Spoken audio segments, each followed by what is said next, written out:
O mundo perdeu uns 40 anos deixando de estudar a teoria austríaca. Porque o Hayek, quando o Keynes venceu o debate, em termos práticos, né, o Hayek, eu acho que ele se chateou com aquilo e deixou a teoria econômica um pouco de lado. E passou a estudar outras coisas, como relações da economia com o direito, com a sociologia, com a psicologia, com a biologia.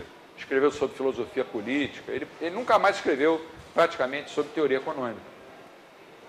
Só os alunos do Mises, na Universidade de Nova York, o Israel Kirzner, o Rothbard e outros, é que tentaram seguir essa tradição. Mas era uma minoria.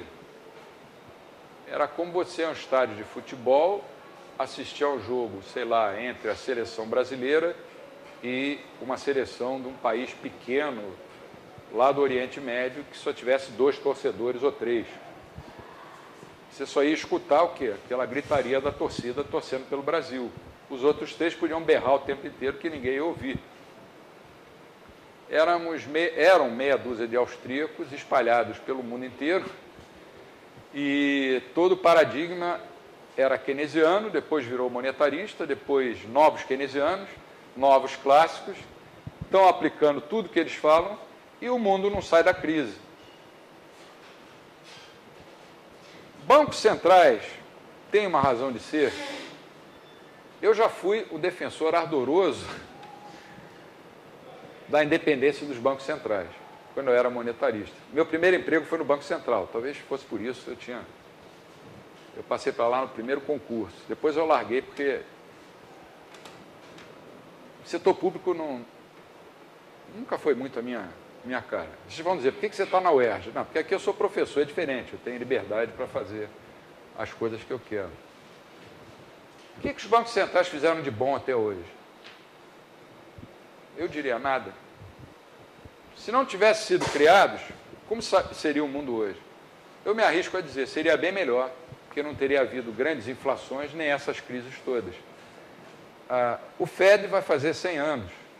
Eu acho que em 1913 ou 1914, eu nunca me lembro, acho que em 1913. O dólar vale, hoje, 3% do que valia em 1913. E em 1913 valia o mesmo que valia em 1800. Para que servem bancos centrais? Outra pergunta. Por que esse monopólio da moeda é aceito por todo mundo? Porque todo mundo critica, às vezes, monopólios privados ou estatais. Por exemplo, eu sempre critiquei o monopólio da Petrobras. Sempre. E muita gente também. Mas por que você nunca vê ninguém criticando o monopólio do Banco Central emitir moeda? Por que só o governo pode emitir moeda? Ele sabe mais do que nós qual a quantidade de moeda que deve existir? Os economistas acreditam que sim. Os austríacos asseguram que não. Mas como eu vou defender hoje, diante dos meus colegas, ou numa entrevista na televisão, ou num jornal, eu vou dizer assim, é preciso fechar os bancos centrais. Vão olhar para mim e vão dizer, o que esse cara tem de... Chama uma equipe aí do Pinel, interna ele, porque ele é maluco. Ele é economista e está dizendo que Banco Central não é importante. Mas eu vou tentar mostrar aqui porque não é que não seja importante, ele é importante para o mal. É importante para o mal. Peçam ao rei Herodes para tomar conta de um berçário. O rei Herodes foi aquele que mandou matar todos os meninos judeus nascidos naquela época de Jesus. Manda o rei Herodes, você agora vai ficar responsável pelo berçário, o que ele vai fazer? Manda políticos tomarem conta da emissão de moeda, o que eles vão fazer? Políticos e políticas, aí vai ter Herodes, Herodíades, toda aquela turma de assassinos. Como separar o gato do pires de leite? Como separar os políticos do Banco Central? Como acabar com essa influência política sobre o Banco Central? Há vários mecanismos. O primeiro é o Banco Central independente, ou autônomo, que é uma experiência que até deu certo na Alemanha, depois da Segunda Guerra. Que eles levaram a sério, fizeram um Banco Central que era Banco Central para valer, e deu certo. A segunda é tentar fazer alguma coisa como a Argentina fez, estabelecer uma âncora cambial, fixar a taxa de câmbio e amarrar a moeda dela ao dólar. Deu no que deu. Uma terceira, que alguns austríacos defendem, vai lá, a gente aceita. Não dá para mudar agora, só daqui a 200 anos a gente muda. Mas só pode emitir moeda se tiver aumento no estoque de ouro. A quarta seria você estabelecer um sistema de moedas competitivos. Vários bancos seriam autorizados a emitirem moedas com lastro.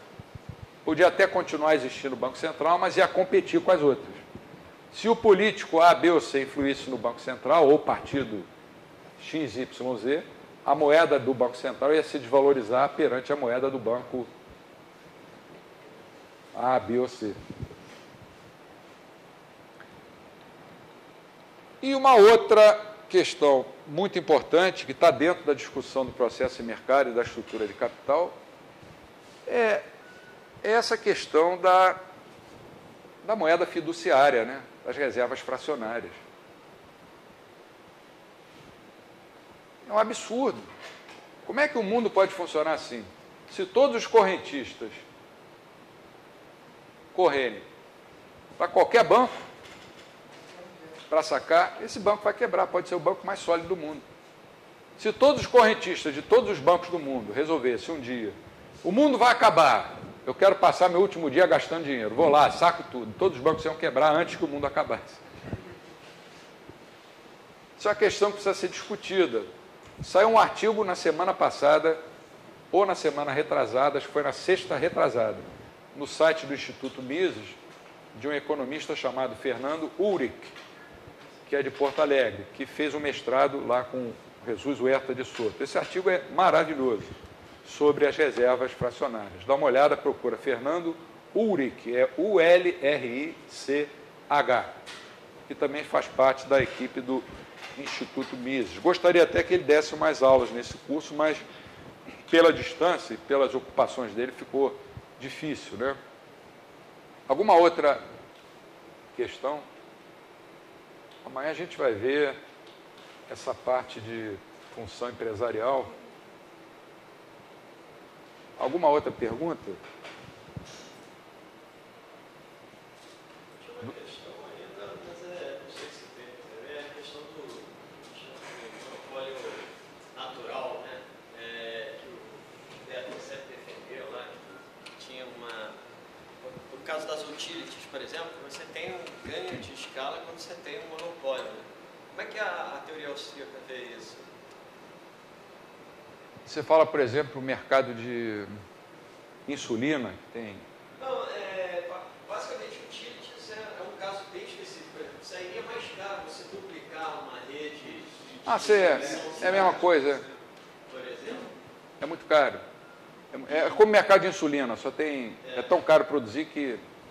Precisa de uma escala, né? Basicamente, se definiria tudo em termos de direito de propriedade. A gente vai desenvolver isso numa das aulas mais adiante também. Então a gente fica por aqui. Boa noite a tutti.